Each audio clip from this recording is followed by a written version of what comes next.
मंगल में मंगल करन वीतराग विज्ञान। नमो ताहि जाते भय अरहंतादि महान। करि मंगल करियो महा ग्रंथ करन को काज। जाते मिले समाज सब पावे निज पद राज। नमो अरहंताणं नमो सिद्धाणं नमो आयरियाणं नमो उवज्जायाणं नमो लोये सवसारम्।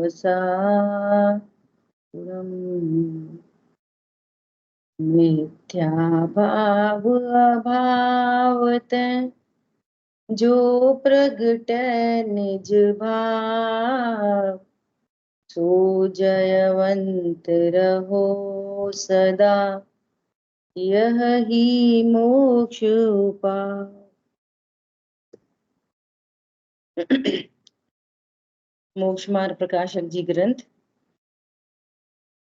हम लोग स्वाध्याय कर रहे हैं, अधिकार नंबर 2।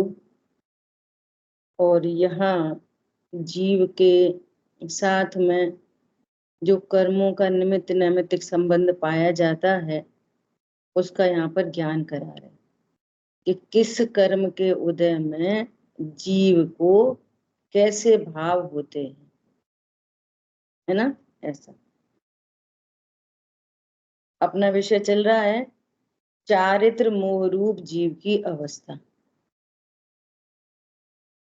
तो क्रोध किसे कहते हैं? क्रोध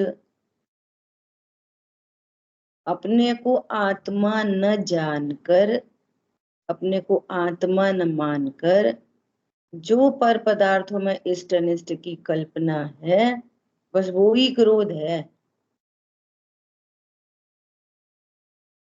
मूल में वो क्रोध है ना। कल एक प्रश्न आया कि किसी को ऐसा हाथ में काट दिया जाए और उसमें नमक मिर्ची डाल दी जाए तो भी उफ नहीं होती,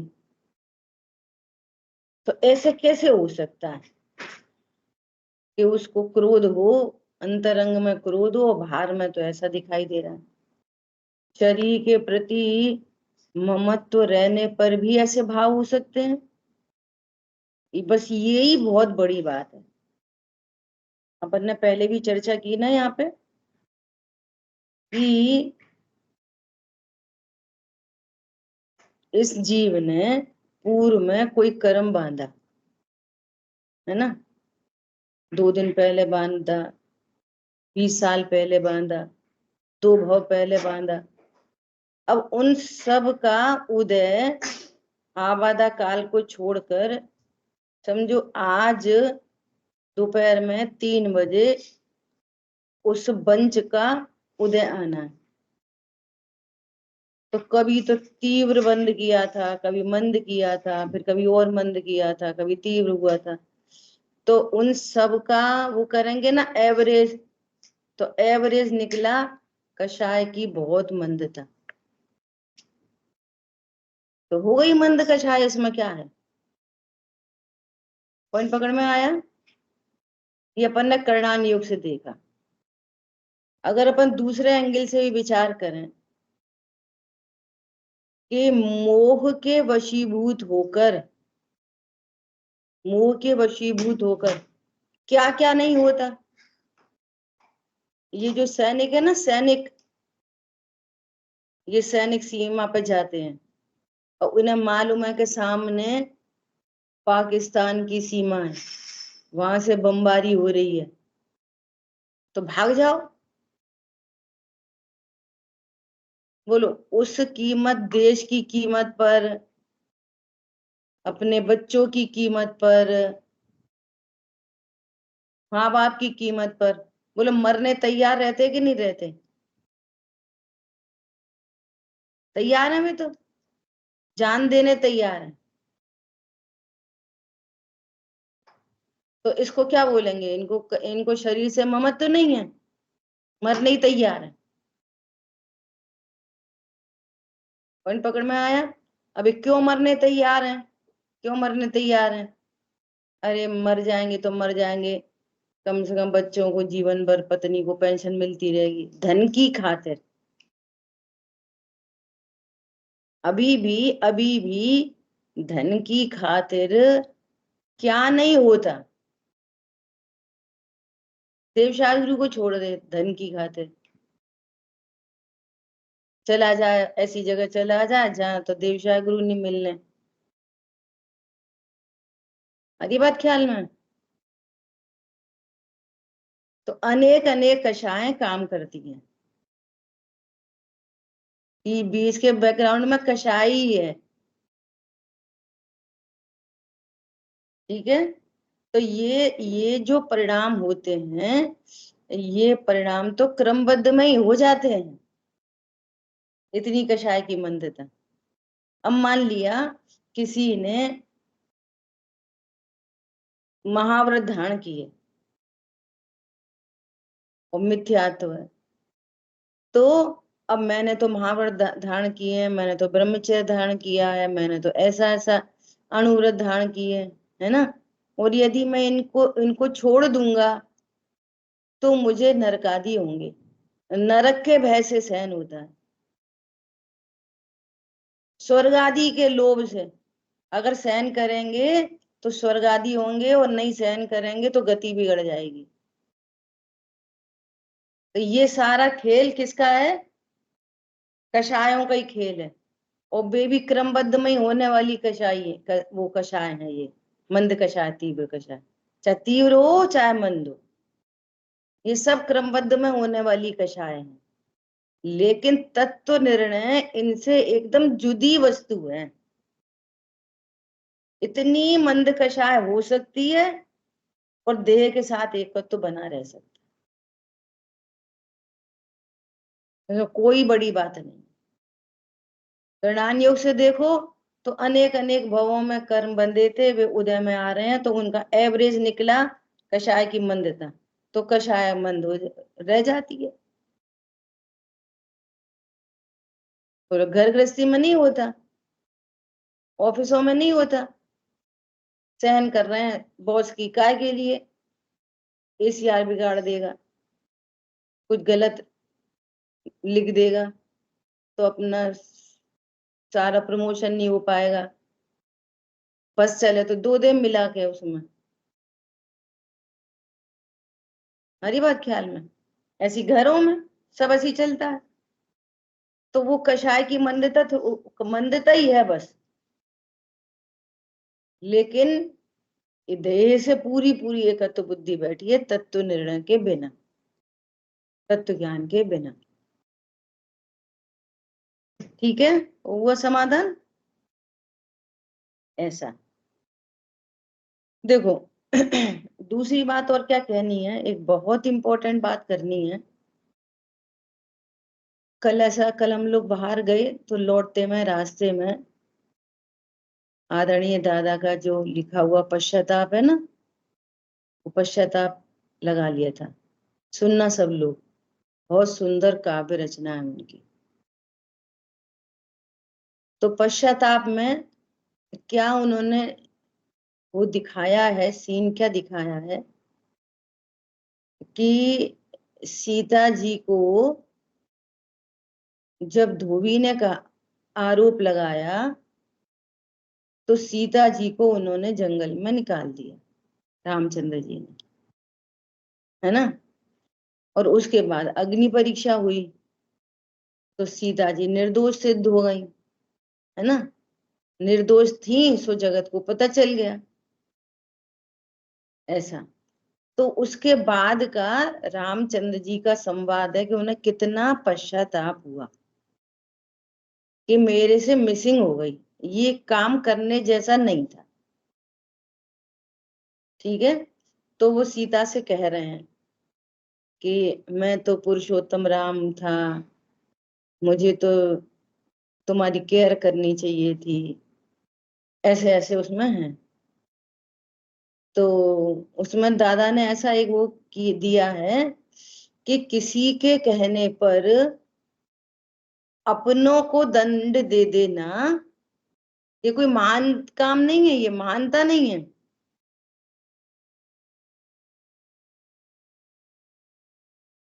अरे भाई ये बहुत बड़ा पॉइंट है, इस पे बहुत विचार करना। ये कोई मानता नहीं है ये ऐसा। तो सीता को कह रहे हैं वे कि मेरे से गलती हुई ऐसा। तो सीता भी उनको कह रही हैं कि कोई बात नहीं, मेरे ही कर्म का उदय था, ऐसा क्रमबद्ध में ऐसा ही होना था, ऐसा सीता जी बोल रही हैं। फिर भी जो अग्नि परीक्षा आपने वनवास के बाद ली, वो अग्नि परीक्षा पहले दिन ले ली जाती। क्या बोला? अग्नि परीक्षा वनवास के बाद ली, तो वो पहले ही ले लेते ना, जो काम बाद में किया। तो ये सारा संवाद है, वो बहुत सुनने जैसा है। उसमें आपको ये बातें पकड़ में आएंगी कि कषायों के सद्भाव में, अभी दोनों बे तो छाया सम्यक दृष्टि रामचंद्र जी, सीता जी भी सम्यक दृष्टि, दोनों सम्यक दृष्टि। इतना गजब का निरूपण किया है दादा ने, ऐसे भाव भरे हैं, बहुत गजब की फीलिंग्स है उसके अंदर। तो आपको एक तो ये बात ख्याल में आएगी कि जो शेष कषाय है ना, प्रत्याख्यान प्रत्याख्यान आदि, इन कषायों के उदय में तीव्र मंद परिणाम होते हैं, उन सम्यक दृष्टियों को भी होते हैं। वो कषाय का काम है। तीव्र कषाय में जंगल में छुड़वाने का भाव आ गया, ये तीव्र कषाय का काम है। और मंद कषाय में सॉरी बोलने का भाव आया। क्या बोला? तीव्र कषाय गलती करवाती है और मंद कषाय सॉरी बुलवाती है। और जिनकी दृष्टि में ज्ञायक होता है, वे मोक्ष मार्ग प्रशस्त चलता ही रहता है उनका, श्रद्धान के बल पर। क्या बोला? और जिनको तत्व ज्ञान नहीं है, तत्व ज्ञान की प्रोसेस में भी नहीं है, तो बस ये सॉरी और थैंक यू और ये सब चलता रहता है, वो अनंत कर्मों का बंद होता रहता है। और यहाँ इतनी बड़ी बड़ी घटनाएं होने पर भी बहुत गंभीरता से विचार करो, उन्होंने वो धोबी का भी पूरा बहुत अच्छे से उसका भी निरूपण करा है कि उसने आरोप नहीं लगाया था। धोबिन ने भी आरोप नहीं लगाया था, उसने तो अपने बचाव के लिए उसका एग्जाम्पल दे दिया था बस, कि तुम मुझे रखने के लिए मना कर रहे हो, तो उन्होंने भी तो सीता जी को रख लिया, लेकिन उसने ये नहीं बोला था कि सीता जी दोषी हैं। ये सारी बात भी दादा ने बहुत भली प्रकार से की है ना। अब जो थर्ड इंपॉर्टेंट पॉइंट है जो मुझे करना है, उसमें क्या कहना है कि रामचंद्र जी के द्वारा सीता जी जंगल में भेजी गई, है ना। तो रामचंद्र जी बाद में जब फिर वो निर्दोष सिद्ध हुई, फिर रामचंद्र जी ने बोला कि आप आ जाओ, तो रिग्रेट करने की कोई जरूरत ही नहीं थी, पश्चाताप की जरूरत ही नहीं थी। क्यों? सक्रमबद्ध में हुआ था ना, भैया तुम्हारे कर्म का उदय आया था, सो हमें ऐसे भाव हुए, सो हमने तुम्हें जंगल में निकाल दिया। ऐसी सोच नहीं होती, ये कहना है। क्या बोला? क्योंकि किसी दूसरे के कर्म के उदय से आपको भाव नहीं होते। ये जो ऐसी बात चल पड़ी है ना, अब भैया उनका ही पाप का उदय था तो हम क्या करें, हमें तो ऐसे भाव हो गए।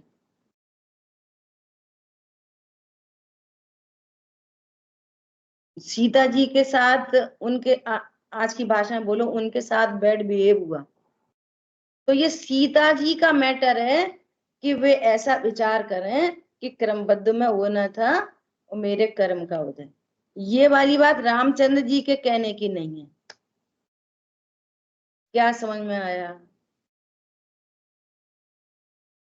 पॉइंट पकड़ में आया नहीं आया? ये वाली बात किसकी कहने की है? सीता जी की कहने की। क्या? अरे आप तो निर्दोष हो, आपने क्या कहा? मेरे ही कोई पूर्व का उदय आया था, ऐसा क्रमबद्ध में ऐसा ही होना था। तो ये क्रमबद्ध और कर्म का उदय इसको विचार करना चाहिए, जिसके साथ हुआ और जो निमित्त बन रहा है उसके कहने की बात नहीं है ये कि तुम्हारे कर्म का उदय था सो हमने तुम्हें निकाल दिया, और क्रमबद्ध में ऐसा ही होना था। पॉइंट समझ में आया? उल्टा उल्टा कार्यक्रम चलता है, उल्टा उल्टा। क्या उल्टा उल्टा? सिंपल, जैसे दूध निकल गया, तो दूध की रोज बातें करते हैं नहीं, दूध उबल गया, तो जो दूध उबाल रहा था उसको क्या बोलना चाहिए कि नहीं मैं ध्यान रखूंगा, और जिसने दूध निकला देखा वो क्या विचार करे, कोई बात नहीं ऐसा होना था, हो रहा उल्टा, सो राग द्वेष हो रहे। ये क्या बोल रहा है? ठीक है ऐसे ही होना था क्रमबद्ध में। तो ये क्या बोल रहा है? तुम ना करा, तुम ना करा। तो ये ऐसे राग द्वेष नहीं मिटते। इसकी बारी की वो सोचता, उसके बारे की वो सोचता, उल्टा उल्टा। जैसे कोई हमारे साथ बैड बिहेव करे, अभी उसी एंगल से बात कर रहे, बैड बिहेव के एंगल से, तो हमें ये विचार करना है क्या हमारी कोई कर्म का उदय होगा। समझ आई? और हमारे द्वारा कोई हर्ट हो तो, किसी को हर्ट हो जाए तो, अरे ये परिणाम योग्य नहीं है, मुझे ऐसा नहीं करना चाहिए। दोनों बारी अलग अलग सोचना है, उसके बारे का तुम सोचो, तुम्हारे बारे का वो सोचो, उल्टा उल्टा तो कशाय चलती रहेगी। पॉइंट समझ में आया? रामचंद्र जी का उन्होंने संवाद में ऐसा नहीं लिया, हे सीते मैं क्या करूं, तुम्हारी कर्म का उदय था सो मुझे भाव आए। सीता जी ये नहीं कह रही तुम मैं बिल्कुल समझ नहीं थी, तुम हमसे ऐसा तो कर लेते वैसा तो कर लेते। वो कह रही है कर्म का उदय था, और ये कह रहे हैं मेरे से मिसिंग हुई। और उल्टा नहीं। बात पकड़ में आ रही नहीं आ रही? ऐसे तो परिणाम सुधार की कोई गुंजाइश नहीं बचेगी। इसका ये अर्थ है कि जिनवाणी तुम्हारे को अजीर्ण हो रही है। जो जिनवाणी राग द्वेष के अभाव के लिए थी, वो जिनवाणी राग द्वेष और बढ़ने में निमित्त बन रही है आपको। आप उल्टा उल्टा पढ़ रहे हो किसी तरीके से। जिनवाणी में ऐसा नहीं कहा गया, ठीक है? ये बात हो गई। देखो एक पॉइंट और क्या कहना था तो मिस हो रहा है। चलो तब आएगा तब आएगा। ठीक है, इस तरह से अपन ने ये देखा कि क्रोध से बुरा चाहने की इच्छा तो हो, परंतु बुरा होना भवितव्य आधीन है। वो तो उसके अधीन है, तुम्हारे अधीन थोड़ी है उसका भला होना बुरा होना, ऐसा। तथा मान का उदय होने पर पदार्थों में अनिष्टपना मानकर उसे नीचा करना चाहता। ये मान का उदय हो तो ऐसा कार्यक्रम बनता है, किसी को नीचा दिखाना, अपनी प्रशंसा दूसरे की निंदा। वे तो ऐसे ही हैं, वे तो बेकार है, वो तो ऐसे हैं। दूसरे को नीचा दिखाना, स्वयं ऊंचा होना चाहता है, और ऐसा लगे थे बात तो एकदम सही है, हम तो बिल्कुल सही हैं, वही लोग खराब हैं, है ना? I am right you are wrong, ये मान कषाय है, तीव्र मान कषाय। मल धूल आदि अचेतन पदार्थों में घृणा तथा निरादर आदि में उनकी हीनता, अपनी उच्चता चाहता है। बोलो, ये मान कषाय। तथा पुरुषाधिक सचेतन पदार्थों को झुकाना, मेरे अंडर में रहो।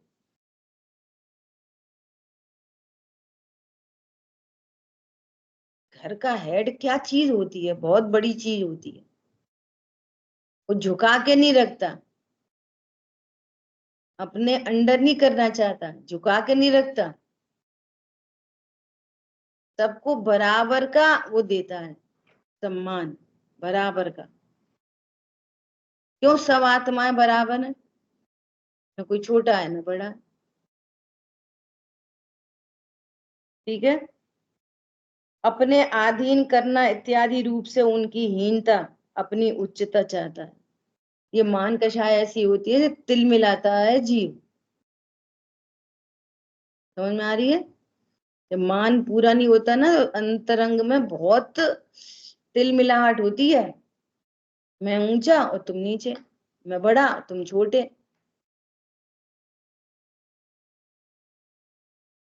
पर्याय का भी विवेक होता है। भाई जी ने कितना सुंदर फॉर्मूला दे दिया, इतना सुंदर फॉर्मूला। क्या फॉर्मूला दे दिया?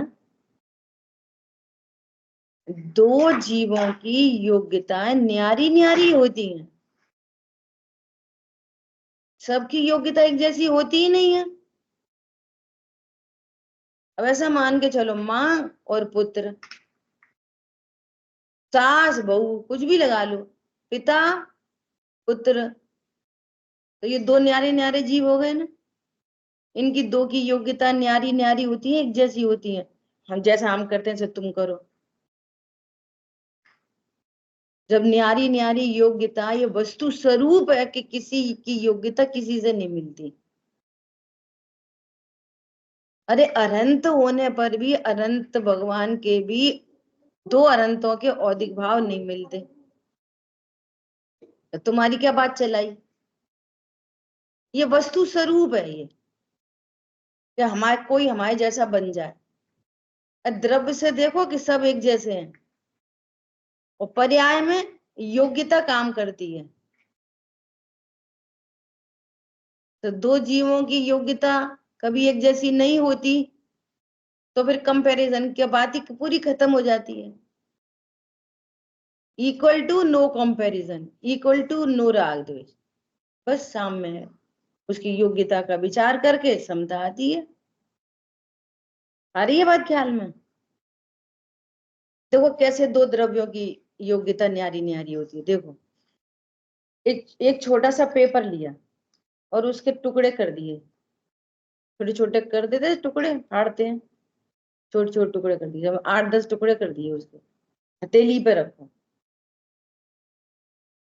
और वो सारे टुकड़े रख दो, ऐसे फूंक मारो, तो सब एक जगह गिरेंगे? क्यों नहीं गिर रहे एक जगह?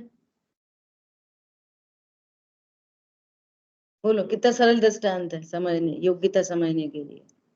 सब एक जगह क्यों नहीं गिरेंगे? सबकी योग्यता न्यारी न्यारी है। एक वहीं गिर गया, एक दूर गिरा, एक पास गिरा, एक गिरा ही नहीं, हथेली पे ही रह गया, तो सबकी योग्यता न्यारी न्यारी। अब अलग अलग जगह गिरने पर भी सब पेपर तो पेपर ही बने रहे। तो गिरने पर कोई पेपर के बदले दाल तो नहीं बदल गया, तो पेपर के बदले कोई चावल तो नहीं हो गया, पेपर के बदले कोई मिर्ची तो नहीं हो गया। पेपर पेपर बना रहा, योग्यता सबकी न्यारी न्यारी। तो जीव जीव बने रहते हैं, योग्यता सबकी न्यारी न्यारी होती ही है। दो जीवों की योग्यता एक समान होती ही नहीं है। तो ये छोटे ये हम बड़े, ये तो बात मान का कोई आधार ही नहीं बचा। समझ में आ रही बात? बोलो। दूसरी बात कि वे छोटे हैं, वे गलती करते हैं, वे ऐसा करते हैं, वे वैसा करते हैं, तो योग्यता में ही तो कमी है, जीव में तो नहीं कमी। तो बड़ी चीज क्या है? बड़ी चीज वो पर्याय है। बड़ी चीज इतना बड़ा भगवान आत्मा बड़ा है। बोलो। अच्छा, वो योग्यता भी समय आने पर मिट जाती है कि नहीं मिट जाती? समय आने पर, तो समय आने पर सुधर जाएगी। तो अन्य को देखने का एंगल है।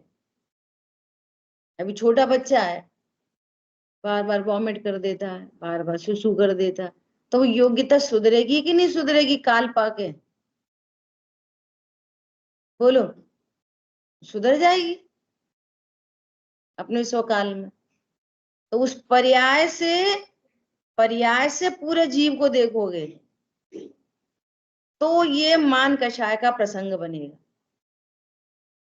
तो इष्ट अनिष्ट की कल्पनाएं होंगी, और जीव पने देखेंगे तो कोई बात नहीं, योग्यताहीन है जीव तो पूरा।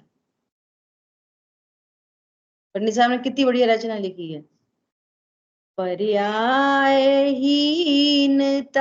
से मुझ में कमी न आई, प्रत्यक्ष देख निज प्रभु, शांति हृदय में छाई। न किसी अन्य को देखो पर्याय की हीनता से, और न अपने को ही देखो पर्याय की हीनता से। क्यों? पर्यायहीनता से मुझ में कमी नहीं आती। फिर अगेन सावधानी सावधानी, उधर पर्यायहीन हो और पर्याय दृष्टि और बोले कुछ नहीं होता, ऐसा नहीं। पर्यायहीनता और द्रव्य दृष्टि तो आनंद, द्रव्य दृष्टि करने पर आनंद, पर्याय कोई देखता रहे फिर और उद्दंड हो जाए, वो वाली बात नहीं। मैं ध्रुव हूं और पर्याय की हीनता से मुझ में कमी नहीं आती। ऐसे सब ध्रुव हैं, सब जीव हैं, उनकी भी पर्यायहीनता से उनमें कमी नहीं आती। और ध्रुव दृष्टि ना हो, ध्रुव का नक्की नहीं करे, पर्याय में ही बातें बातें करता रहे, तो राग देश की और वृद्धि होगी, मोह और बढ़ेगा, मिथ्यात्व का बंध और तीव्र होगा। सावधानी का पॉइंट पकड़ में आया? पर्याय दृष्टि पहले से ही थी और अभी भी वापस पर्याय दृष्टि, तो मोह तो अभी भी बढ़ेगा ही। द्रव्य दृष्टि होने पर निश्चिंता निर्भरता बनी रहती है, मोह गलता है और ये मान कषाय मिटती है। ठीक है, ऐसा देखो कितनी कैसा बढ़िया एकदम निरूपण किया। देखो क्या कह रहे हैं, तथा स्वयं लोक में जैसे उच्च दिखे वैसे श्रृंगार आदि करना तथा धन खर्च करना इत्यादि रूप से औरों को हीन दिखाकर स्वयं उच्च होना चाहता है। बोलो, श्रृंगार आदि करके मैं कितना ब्यूटीफुल,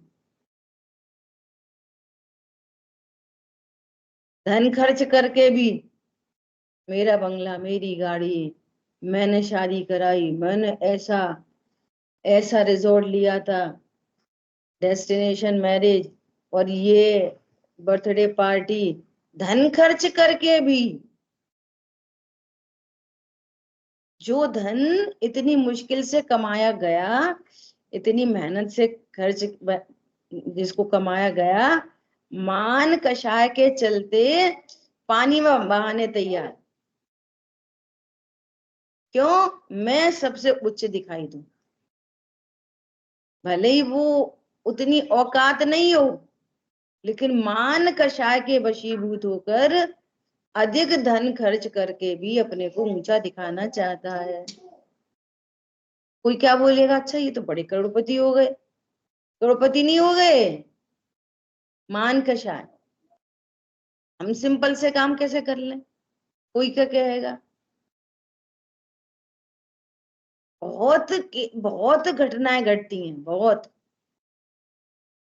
जैसे मान लिया घर में किसी ने ऐसा नियम लिया कि हमारा तो ब्रह्मचर्य का लेने का भाव है, हमें तो शादी नहीं करनी, तो घर के बाकी लोग क्या कहेंगे, समाज में हमारी इज्जत नीची हो जाएगी, कोई क्या कहेगा, इनने शादी में पैसा खर्च नहीं किया।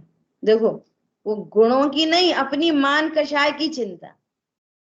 सामने वाला कह रहा है कि भैया हमें तो हॉस्पिटल में भर्ती मत करो, हमारे संयम का वो मत करो। कोई क्या कहेगा, इनने अपने पिताजी माताजी को डॉक्टर को नहीं दिखाया। ये सब उल्टे पुल्टे काम कैसे होते हैं? ये मान कषा, मान करण को कौन ठिकाना? कोई ठिकाना है मान का? ये मान कषा क्यों उत्पन्न होती है? ये मान कषा क्यों उत्पन्न हो रही है? तत्व ज्ञान के अभाव से। जब पर वस्तु इष्टनिष्ट भाषित होती है तो ये कषाय उत्पन्न होती है। ये उपादान तो ये कषाय उत्पन्न क्यों होती है? उपादान तो ये है क्या? तत्व ज्ञान के अभाव में पर पदार्थ इष्टनिष्ट भाषित होते हैं तो कषाय उत्पन्न होती है, ये उपादान। और उसमें कर्म का उदय निमित्त। तो ये कर्म सापेक्ष चर्चा चल रही है। ऐसा नहीं है कि द्रव्यमान जीव को जबरदस्ती मान कराता है, ऐसा नहीं। इसको तत्व ज्ञान के अभाव में मान उत्पन्न हो रहा है और उदर निमित्त रूप से द्रव्यमान का उदय निमित्त है। ये दो घटना एक साथ घट गई। क्लियर? ऐसा इसमें लगा लेना। और बहुत बहुत बहुत यहाँ पर चीजें प्रैक्टिकल में लगाई जा सकती हैं कि ये कैसे कैसे अपने को उच्च चाहता है। फिर मान कषाय के चलते मायाचारी, फिर मायाचारी के चलते लोभ, फिर ऐसे वो बदलती रहती है कषाय, है ना। तथा अन्य कोई अपने से उच्च कार्य करे। देखो देखो, अभी पूर्ति थोड़ी पड़ती है। कोई ऊंचा कार्य करे, किसी ने दान दिया, हाँ बड़ा दान दे रहे, सब 2 नंबर की कमाई है। मतलब वो तो दान भी दे रहा है, तो तुम्हें उच्च दिखना है। काम उसने ऊंचा किया और तुम्हें ऊंचा दिखना है और उसको नीचा दिखाना है। पॉइंट पकड़ में आया? तो क्या कहेंगे, कुछ नहीं, 2 नंबर की कमाई है, वो सब उससे बचना है, जीएसटी से, वो सब इनकम टैक्स से बचना है। सो वो उतना वो रिबिड है ना उसकी, तो इसलिए दे रहे हैं। तो भैया तू दे दे, ऐसा। तथा अन्य कोई अपने से उच्च कार्य करे, उसे किसी उपाय से नीचा दिखाता है। ये पहचानना, ये पहचान करना अपनी पर्याय में। ओ ये तो मान कषाय का उदय है। ऐसे भाव, ये काय के लिए चर्चा चल रही है? अपनी बात चल रही है, अपने द्रव्य गुण पर्याय प्रमाण की बात चल रही है। ऐसे परिणाम हो तो तुरंत विचार करना, ओ ये तो मान कषाय है, तो भी अनंतानुबंधी जाति। ठीक है। और स्वयं नीचा कार्य करे और उच्च दिखाना चाहता है। तुमने तुमने कुछ दान नहीं लिखाया।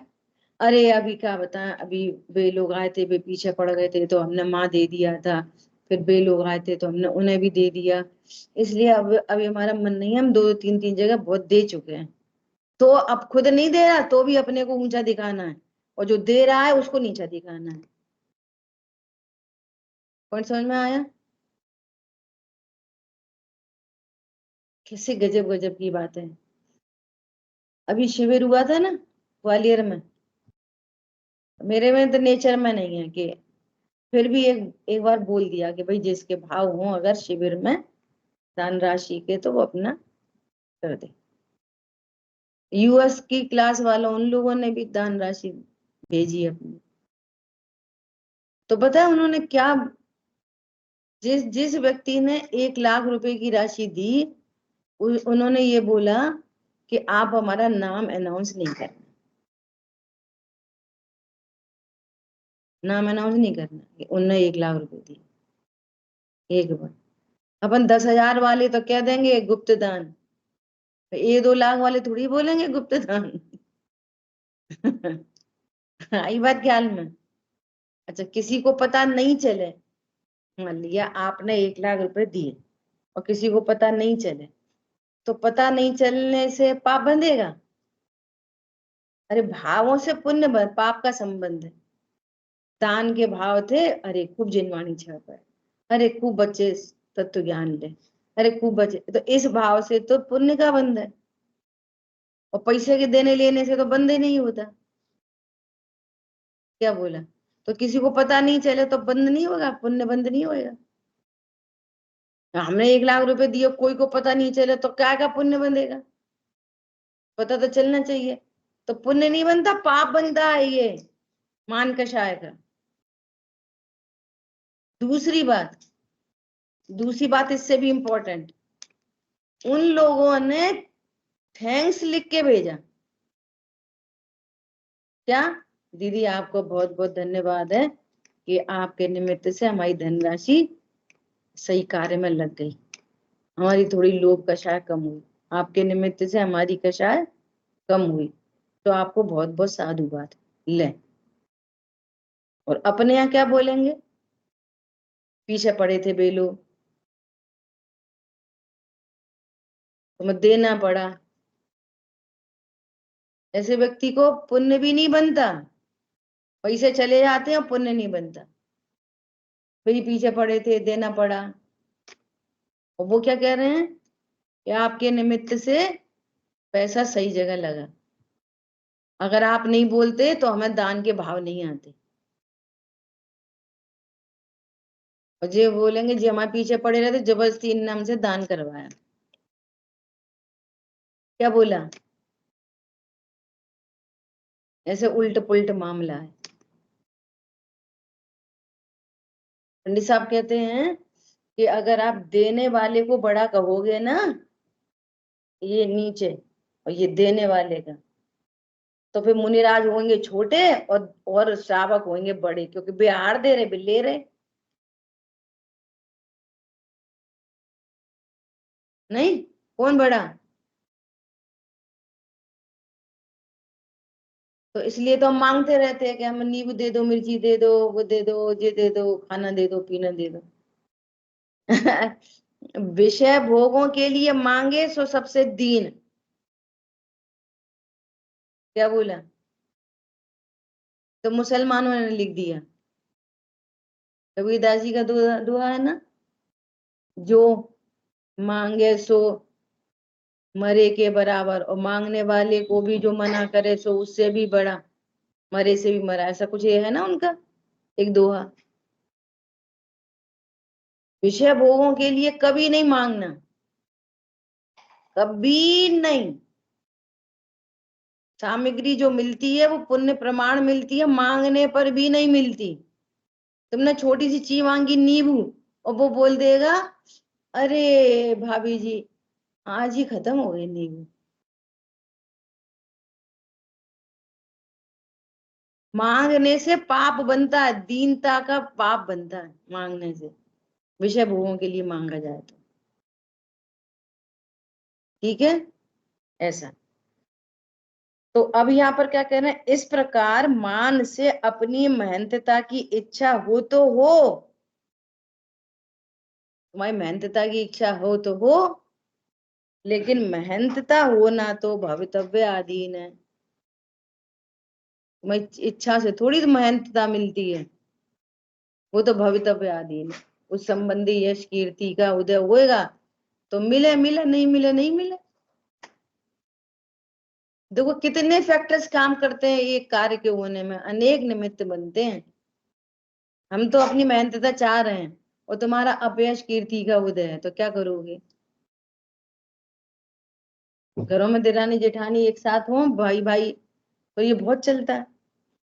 एक बहू है, वो तो बेचारी लगी है सुबह से दोपहर तक, और दूसरी बहू आई और उसने जरा सा ऐसा चमचा चम्मच हिलाया ऐसे ऐसे 2-3 जगह, और सर्व करने लग गई। और जैसे सर्व करा तो कह रहे कितने बढ़िया बनाया, कितना बढ़िया, बहुत होशियार है, बहुत होशियार बनाया उसने, और प्रशंसा मिल रही उसको। अब समझने की बात है क्या है यहाँ पर, कितना सुंदर तत्व ज्ञान है। सुखी रहने के, शांत रहने के कितने अच्छे, कितनी अच्छी शिक्षा है, बोलो। अरे उनका यश कीर्ति का उदय तो मिल गई उनको, और ये दिन भर लगी थी कि मुझे सब लोग बोलेंगे कितनी अच्छी दाल बनाई, कितनी अच्छी पनीर बनाई, कितनी अच्छी, और उसको नहीं मिला। इच्छा तो थी, मेहनत होने की, उच्च दिखाने की इच्छा तो थी, लेकिन उच्चता मिलना, मेहनतपना मिलना तो भवितव्य अधीन है,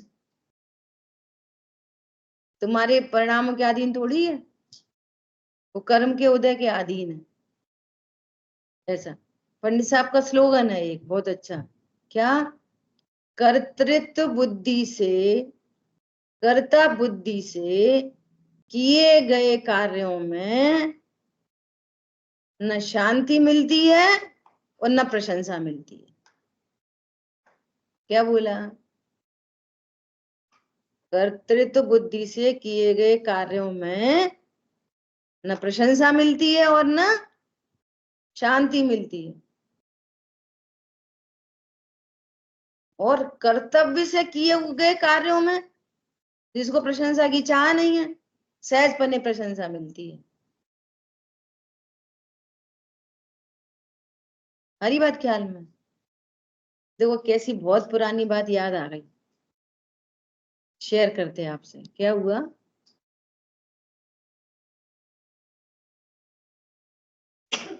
छोड़ो, बेकार की बात है, चलो आगे। तथा माया का उदय होने पर किसी पदार्थ को इष्ट मानकर नाना प्रकार के छलों द्वारा उसकी सिद्धि करना चाहता है। क्या बोल रहे हैं? माया का उदय होने पर, देखो मैं बार बार ये वाली बात बोल रही हूँ, क्या कि ये निमित्त की का ज्ञान कराया जा रहा है, ये बता रहे हैं ये तुम्हारा स्वभाव नहीं है, निमित्त सापेक्ष है। और उपादान से देखो तो ये तत्व ज्ञान के अभाव में ये कार्यक्रम चल रहे हैं। क्रोध मान माया लोभ क्यों चल रहे हैं? तत्व ज्ञान के अभाव में। तो आपको अपने उपादान की पहचान हो कि ये जो इस तरह का भाव है, ये अनंतानुबंधी क्रोध है, अनंतानुबंधी मान है और अनंतानुबंधी माया है। ये ऐसा ज्ञान करना इससे। क्या बोला? ये मेरा स्वभाव नहीं है, लेकिन स्वभाव को भूलकर ये भाव हो रहे हैं और इनमें कर्म का उदय निमित्त है। तो कर्म सापेक्ष ये वाली बात की जा रही है कि जब द्रव्य माया का उदय होता है तब जीव को ऐसे ऐसे भाव होते हैं। ठीक है? किसी पदार्थ को इष्ट मानकर नाना प्रकार से छलों द्वारा उनकी सिद्धि करना चाहता है। तत्व ज्ञान के अभाव में ही तो किसी पदार्थ को इष्ट जानेगा, तत्व ज्ञान के अभाव में किसी पदार्थ को इष्ट जानेगा। तो किसी को इष्ट जानकर, किसी को ऊपर ऊपर दोनों में क्या लिखा? अनिष्ट मानकर, अनिष्ट मानकर क्रोध, अनिष्ट मानकर मान, और यहाँ पर इष्ट मानकर उसकी सिद्धि करना चाहता। ठीक है? रत्न स्वर्ण आदि अचेतन पदार्थों की तथा स्त्री दासी दासादि सचेतन पदार्थों की सिद्धि करने के अर्थ अनेक छल करता। ये बड़ी गजब की बात है। और सिद्धि होना भवितव्य अधीन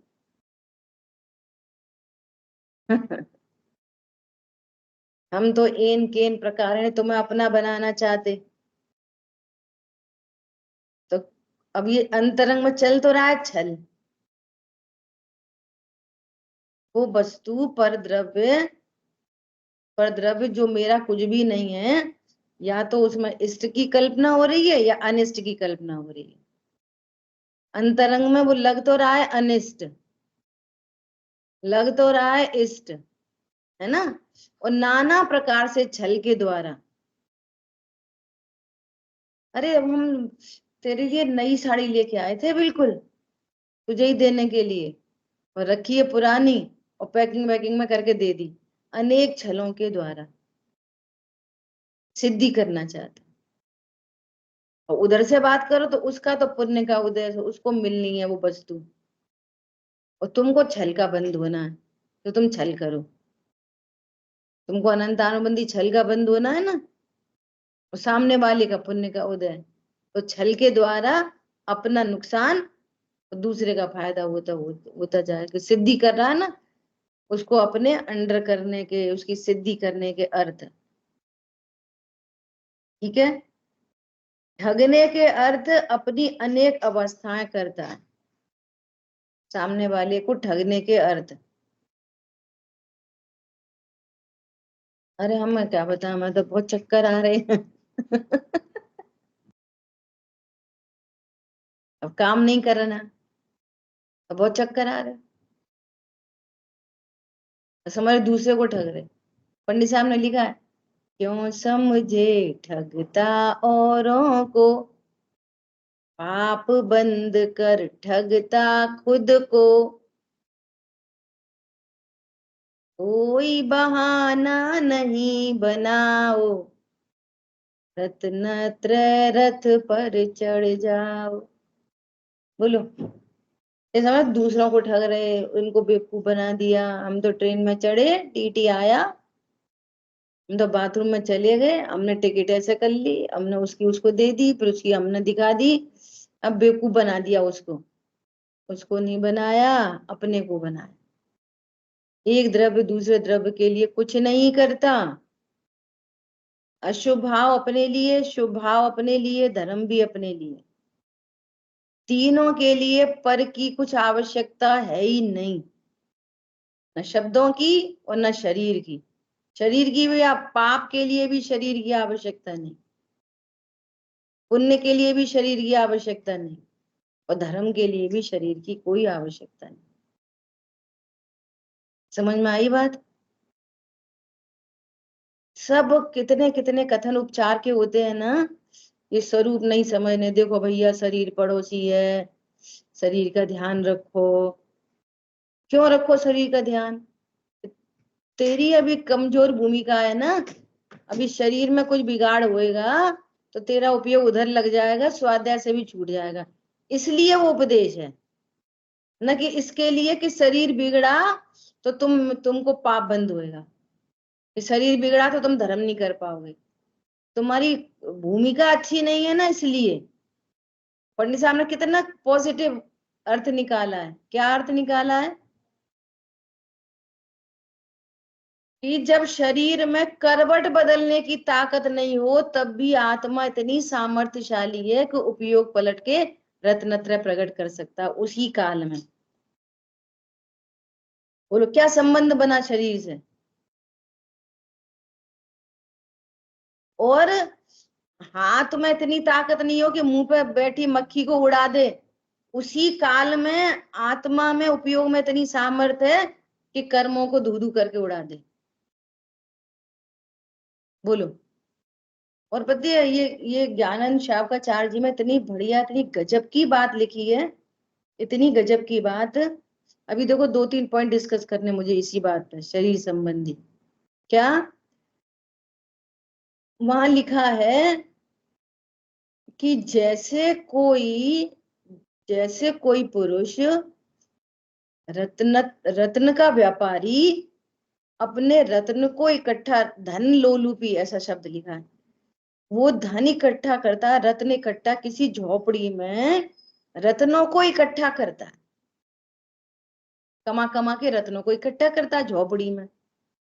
सुनना, कदाचित झोपड़ी में आग लग जाए तो झोपड़ी को बचाता है कि रत्नों को बचाता है? किसको बचाएंगे? रत्नों को बचाएंगे। और झोपड़ी अधिक जलती दिखाई दे, सुनना जरा, तो 1-2 रत्न खर्च करके तो उसको, उसका साधन करेंगे, 1-2 रत्न खर्च करके। ऐसा नहीं करेंगे क्या कि सारे ही रत्न खर्च करके झोपड़ी बचा ले। समझ आई बात? ऐसे यहां पर, ऐसे यहां पर कि थोड़ा बहुत उपयोग खर्च करके इस झोपड़ी को बचाए तो बचा लेना, लेकिन अपने धर्म की कीमत पर, अपने असंयम की कीमत पर इस झोपड़ी को बचा ले, तो तूने क्या फायदा करा बचा के? पॉइंट पकड़ में आया? इस झोपड़ी को ऐसे मत बचाना, ऐसे कि अवक्ष आदि का सेवन करके तू झोपड़ी को बचाए। क्या बोला? तो पूरा ही अपना पूरा जीवन भर का जो संयम है ना, तो पूरा खो के और शरीर की रक्षा करे। समझ में आ रही है बात? अब शरीर की रक्षा कैसे करना? रत्नों की सुरक्षा करके। शरीर की रक्षा कैसे करना? शरीर की रक्षा भी कैसे की जाती है? भैया पड़ोसी का ध्यान रखो, ये मनुष्य देह बहुत इंपॉर्टेंट है। इसी भव में अपन रत्नत्र को प्राप्त कर सकते हैं, उनकी वृद्धि कर सकते हैं, है ना? तो कैसे बचाना शरीर को? अवक्ष का त्याग करके शरीर बचाया जाता है। अवक्ष का सेवन करके शरीर नहीं बचाया जाता। रत्नों को खर्च करके झोपड़ी नहीं बचाई जाती। कौन पकड़ में आ रहा है? शरीर की रक्षा भी कैसे होगी, पहले भी अपन चर्चा कर चुके हैं। बहुघात का त्याग करोगे, है ना, तो तुम्हारी झोपड़ी बचेगी। शरीर का ध्यान ऐसे रखो। शरीर का ध्यान कैसे रखना? डॉक्टर ने कहा ये विटामिन ए खाओ, तो गाजर खाएंगे, बीट रूट खाओ, ये खाओ। बहुघात, त्रसघात, अनुपसेव, अनिष्टकारक, इन कितना गजब का जैन शासन है। एक एक चीज कैसे करके रखी है। भैया देह की रक्षा करो, ऐसा थोड़ी ये अपने को साधना में निमित्त बनेगी। तो देह की रक्षा कैसे करना? रत्न खो के नहीं, जिन शासन की विराधना करके नहीं, अपने जैनत्व की रक्षा करते हुए। जैनत्व का ही परित्याग मत कर देना देह के लिए कि तू पूरे रत्न खो दे और झोपड़ी बचा ले, तो बेवकूफ कहलाएगा वो, और हीन गतियों में चला जाए। कहाँ चला जाए? इस झोपड़ी को बचा के हीन गति में चला जाए। हरी बात ख्याल में? ऐसा ये बात समझ में नहीं आ रही। लोग ऐसे, हम तो ऐसे छान लेते पानी। अभी ये समझ में नहीं आ रही, पानी नहीं है हमारे यहाँ। पानी छानने का कोई विधान नहीं है, जीव रक्षा का विधान है।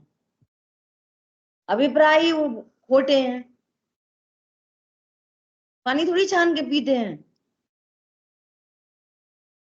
पानी छान के तो वे आरओ वाले भी पी रहे हैं फिर तो। नहीं, हम जब से है ना, अगर हम एक दिन आरओ का पानी नहीं पिए तो हमें पेट में दर्द होता, हमें फलाना होता। हाँ, इसलिए तुम्हें आरओ का पानी फायदा कर रहा है कि तुम्हें खोटी गति में जाना ना, इसीलिए वो फायदा कर रहा है। वो फायदा करेगा तभी तो, भी तो तुम हिंसा के काम करोगे बार बार। फायदा नहीं करे, एक दिन आरओ का पानी पिया और पेट में दर्द हो जाए तो बोले भैया हमें नहीं पीना आरओ का पानी। तुम्हारे निमित्त से बहुत हिंसा होनी है ना, बहुत पाप बंद होना है, इसलिए अवक्षादी फायदे करते हैं। समझ में आ रही बात? नहीं आई?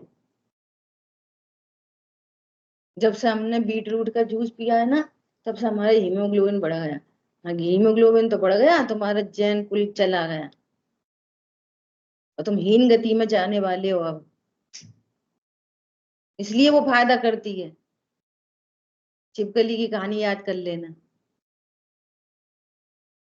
ऐसा अवक्ष चीज है, जिन शासन के विरुद्ध जो भी चीजें से आपको लाभ लग रहा है, तो समझना नियम से खोटी गति का बंद हो रखा है और उधर ही जाना है निश्चित तौर पर।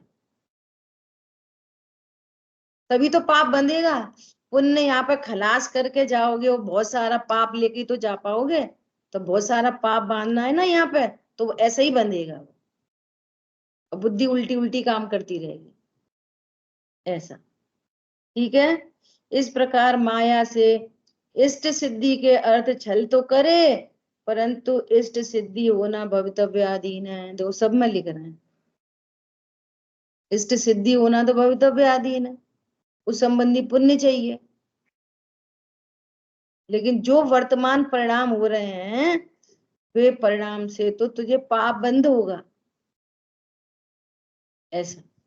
ठीक है, विचार करना, शेष चर्चा आगे करें। जिन वाणी के ज्ञान से सूझे लोकालो, तो वाणी मस्तक नमो सदा दे तुम दो। बोलिए द्वाशांगमयी जिनवाणी माता की। जय जिनेन्द्र सभी को। जय जिनेन्द्र सभी को।